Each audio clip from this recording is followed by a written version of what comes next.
Okay, welcome po sa lahat. Isang magandang araw po at saka blessed Sunday po sa lahat. So yun po, ang ating pong Bible seminar ngayon, ang lesson na pag-aaralan natin ngayon, nasa ano na po tayo, lesson 16. Yun ay ang foundational knowledge. Nasa faith na po tayo. Yun po, bago natin mapag-aralan, habang pinag-aaralan natin yung faith, para mas maintindihan natin, may tatlo tayong topic na itatakel sa umagang ito. Understanding what faith is. Pangalawa, the different types of faith. Pangatlo po is how to use our faith. Ito na po yung application. Definition muna ng faith. Complete trust or confidence in someone or something. Ito po yung buong pagtitiwala mo sa kung sino man or kung ano man. Yun po yung isang definition ng faith. Pangalawang definition po is, ilan lang po ito. Kumuha lang ako ng dalawang definition niya na talagang mas makakarelate tayo. A deeply held belief, trust or confidence in something or someone, often without need for empirical evidence or proof. Ito po yung nagtitiwala ka na hindi mo na kailangan ng matibay na ebidensya.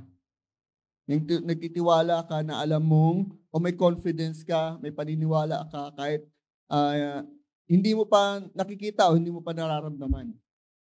Yun po yun. Example po ng una, complete trust or confidence in someone or something. Bibigay po ako ng example. Tari po, ngayon, umaga. So, may tiwala tayo na mamayang paglipas ng hapon is gagabi. Isa po yun. Isa pong, isa pong type of faith yun. Na may paniniwala ka, confidence ka na mangyayari. Yung sa naman po, sa pangalawang definition niya, a deeply held belief, trust, or confidence in something or someone, often without the need for empirical evidence or proof. Di ba po, pag tinignan mo yung isang lugar sa malayo, hindi mo nakikita na may hangin. Pero alam mo, sa sarili mo, na may hangin doon. Di ba? Siyempre, di ba? Yun po ay isang example nitong pangalawa. So, pero dito na po ay sa pangalawang definition niya, dito na po papasok si Lord. Diba? Sino na po bang nakakita kay Lord? Wala pa, diba? Sino na po nakaramdam? Meron na. Sinong, kaya may pagtitiwala kayo talaga na meron. Kaya tayo nagkakaroon ng faith kay Lord. At si Lord po ang ating source of faith. Siya po talaga pinanggagalingan ng faith natin. Kung wala si Lord, wala po tayong faith na kahit kanino. Kasi siya yung source ng faith natin. Sabi nga dito sa Hebrews chapter 12 verse 2, keeping our eyes on Jesus, the source and perfecter of our faith, who for the joy that lay before him endured a cross and despised the shame, and has sat down at the right hand of God's throne. Di ba po? Pinaliwanag mismo dito. Ang Panginoon yung ating source ng faith. Dito naman sa Matthew chapter 17 verse 20, because of your little faith, he told them, for I assure you, if you have faith the size of a mustard seed. Sino na po ba nakakita ng buto ng mustasa? You will tell this mountain, move from here to there, and it will move. Nothing will be impossible to you. Gusto niyo po makita yung buto ng mustasa? Ayan po, nakikita niyo yung kamay. Nakikita niyo yung kamay, may nagsabi diyan, parang nunal. Parang kisses. Ganyan po kalit yung buto ng mustasa. Pero nakikita niyo naman po yung puno sa tabi. Ganyan po yung yan po yung puno ng mustasa. Ganyan po siya kalaki, ganyan po siya kaganda. Yung pwede kang manirahan sa loob kasi may silungan ka na, may bubong ka na. Kulang na lang pader para bahay na. So ganyan po yung yung um, ginawang description dito sa Bible. Kaya magkaroon lang daw po tayo ng faith na kasing liit man lang ng mustasa, buto ng mustasa, is wala nang magiging posible sa'yo. Pero bakit nga ba inaano sa Panginoon na hindi natutupad? Sinong umiinom dito ng gamot pag may sakit? Sino umiinom dito? Kare, may sipon, may ubo. Sino umiinom dito ng gamot?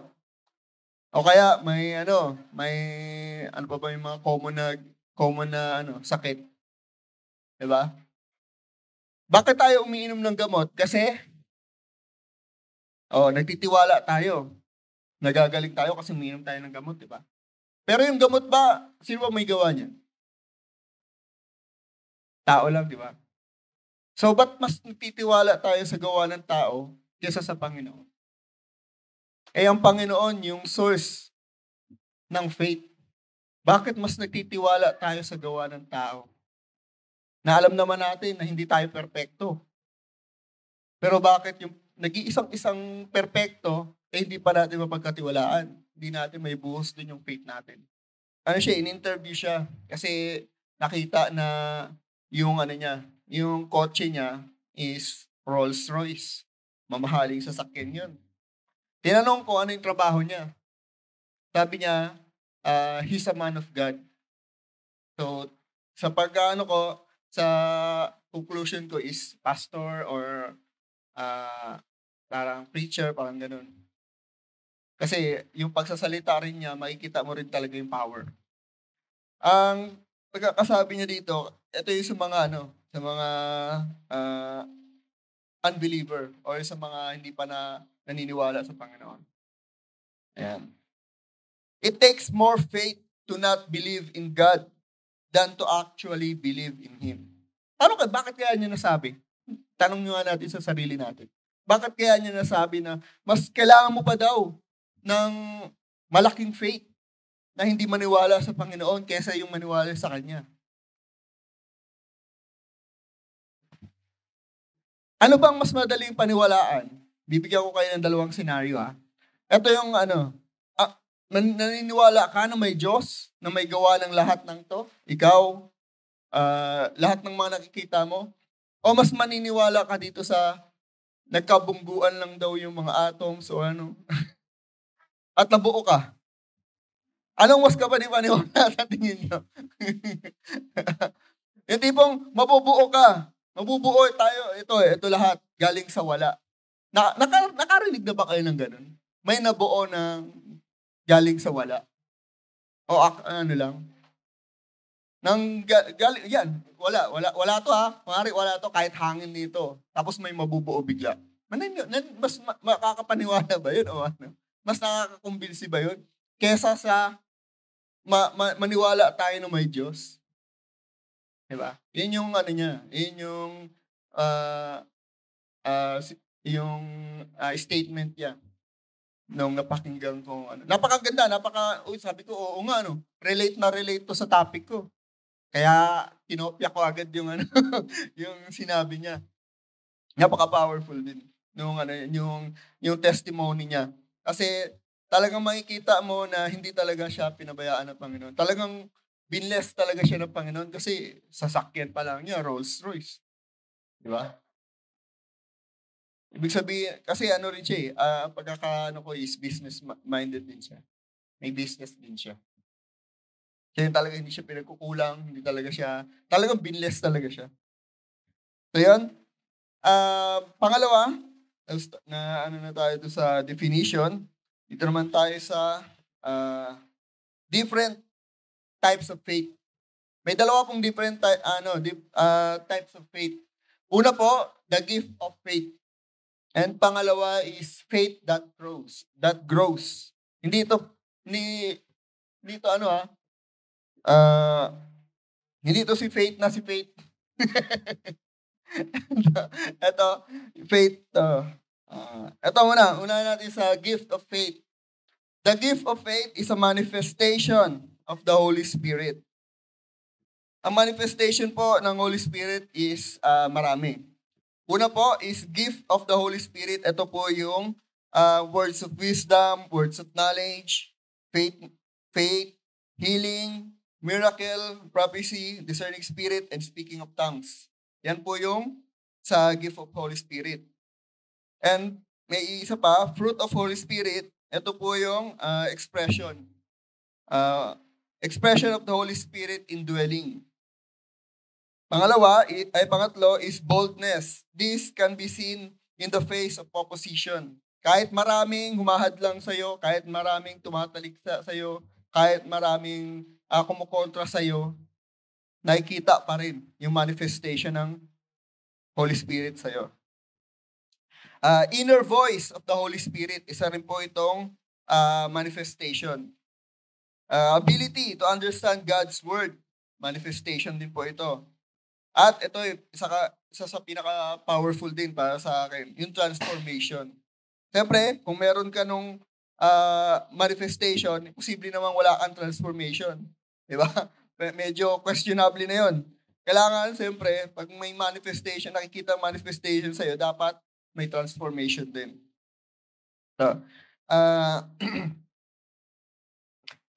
yung transformation is from unbeliever to believer to Christ-like.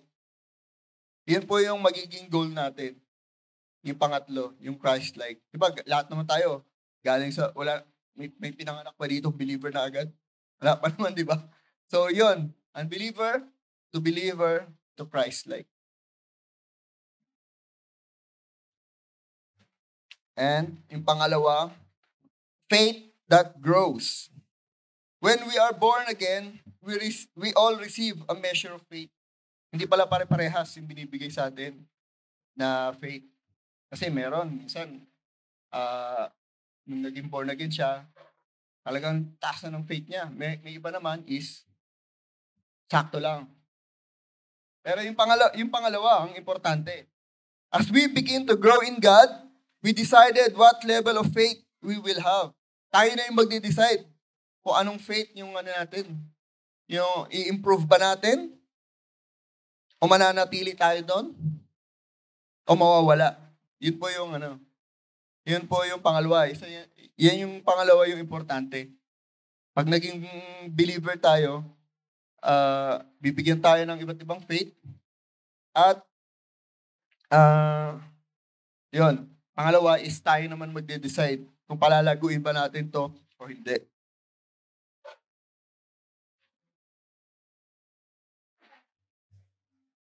Ito. Our faith will grow from level to level based on two things. May dalawa pong factor para mag-level up. Kumbaga sa laro, may dalawang factor para mag-level up yung faith natin. Una po, our growth in the knowledge of the Word of God. Ito po yung knowledge natin sa salita ng Diyos. Isa po yun sa makapagpapa-level up ng faith natin. Pangalawa is our growth in the knowledge of God. Yung pagkakilala natin sa Panginoon. Ito po yung yung characteristic ng Panginoon. Kung paano mo ba siya nakilala, ano ba pagkakakilala mo sa Kanya. Napaka-importante po niyan para mag-level up yung faith natin. Kasi kung hindi mo kilala ang Panginoon, paano ka mag-level up? Diba? Kumbaga sa laro, kung hindi mo alam kung paano pumatay ng kalaban, paano ka magle-level up? Kung hindi mo alam kung paano tumalo ng kalaban, paano ka magle-level up? Diba? Kung hindi mo alam, kung wala ka namang armas para matalo yung kalaban, paano ka magle-level up? So ito po yung dalawang factor para tayo mag-level up.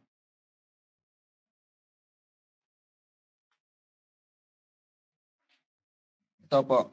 How to use our faith. Ito na po yung huli. Faith requires a goal. Siyempre po, pag may faith tayo, ito, example na lang po yung yung bulag sa Bible. Example na lang, di ba lumapit siya sa Panginoon. At ang tanong sa kanya ng Panginoon, anong maipaglilingkod ko sa iyo? Anong magagawa ko sa iyo? Sabi ng bulag, gusto ko pong maibalik yung paningin ko. Yun yung goal niya. So tayo, kailangan din natin mag-set ng goal. Ano ba ang goal natin? Ano ba yung pangatlong sinabi ko kanina? Unbeliever, believer, Christ-like. Yun yung goal dapat nating lahat. Maging Christ-like. So yun.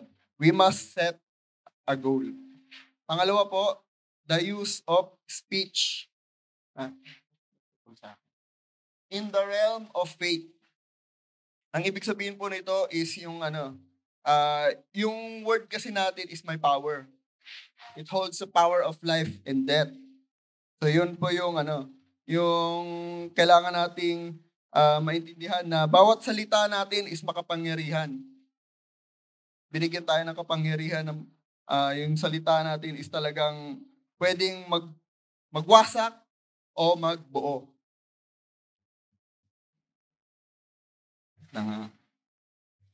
Basahin ko lang ito.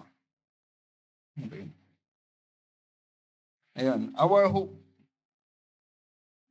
Our words have power over life and death. Sa Proverbs 18, chapter 18, verse 21, death and life are in the power of the tongue, and those who love it will eat its fruit. Pangalawang po is, our words have the power to give direction to our life. Kaya mag-iingat po tayo talaga sa ating mga lumalabas sa ating bibig. Dahil pwede natin ito ikapahamak at may isang experiment na kung napakinggan na yung words daw natin is nakaka-apekto sa tubig. Sino pong man nakapakinig na nun? Na yung nagsalita siya ng maganda, pinagsalita niya ng maganda yung tubig, ganyan. Tapos yung finrace nila yon napakaganda. Talagang, nakita niyo po ba yung snow na may flakes na yung snowflakes? Ganun po yung kinalabasan. Napakaganda talaga. Pero yung tubig na pinagsalitaan niya ng masama, kung ano-ano sinabi niyang masama, napakapangit po nung finrace.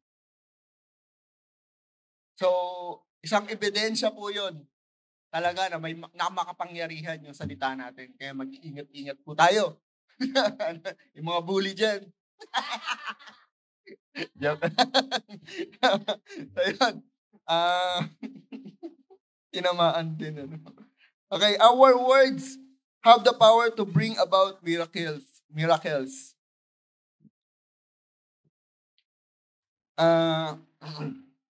Sa Mark 11:23, truly I say to you, whoever says to this mountain, be taken up and thrown into the sea, and does no doubt in his heart, but believes that what he say will come to pass, it will done for him.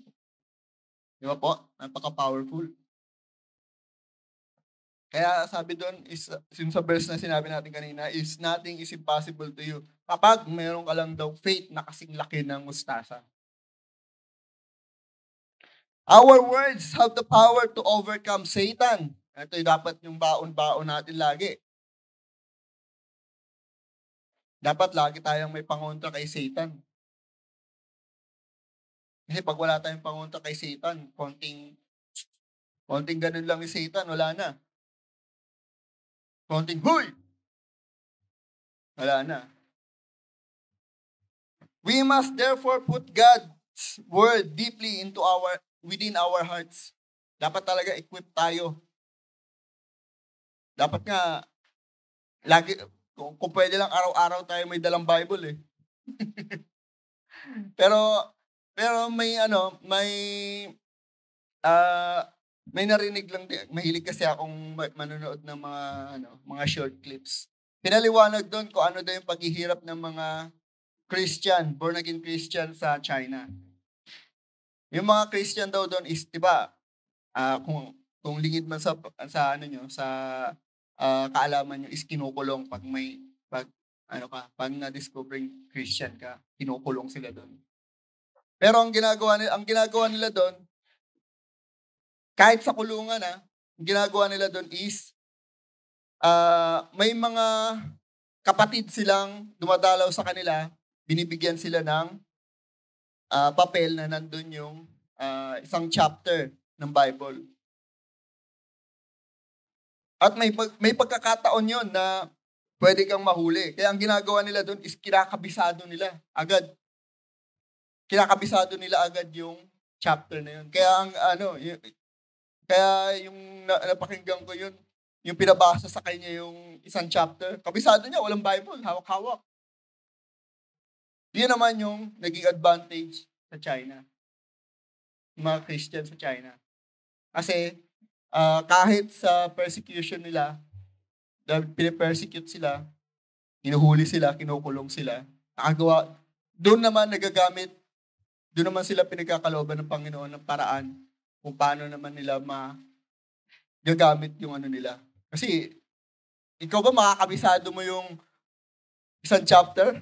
Maaaring makabisado mo ngayon, pero sa susunod kaya, kabisado mo pa rin. Di ba? So, nandun talaga yung sa atin, hindi talaga lalo sa China, mawawala yung persecution. Kaya, kung ano man yung mga Bible natin, ingatan natin. Mga Bible natin, gamitin natin. Sabi nga doon ng isang preacher din na napakinggan ko, mas okay pa daw na makita yung Bible mo na gutay-gutay. At least talagang halatang ginagamit mo. Kesa yung mukhang bago, pero hindi mo naman nababasa. Hindi mo naman nagagamit. So yun po, kung tutusin, mahaba pa po yung natin, pero pinaikli ko na lang kasi kukulangan tayo sa oras. Pero yun lamang po, ang pabaon ko sa inyo is we must be Christ-like. I-set natin yun yung goal natin. Kasi pag sinet natin yun yung goal natin, ang Panginoon mismo yung gagabay sa atin mapunta dun. Saan ka nakakita ng gano'n? Kung ano yung goal mo, siya pa yung gagabay sa'yo para pumunta sa Kanya. Di ba? Ang Panginoon lang po yun. So yun po, to God be all the glory.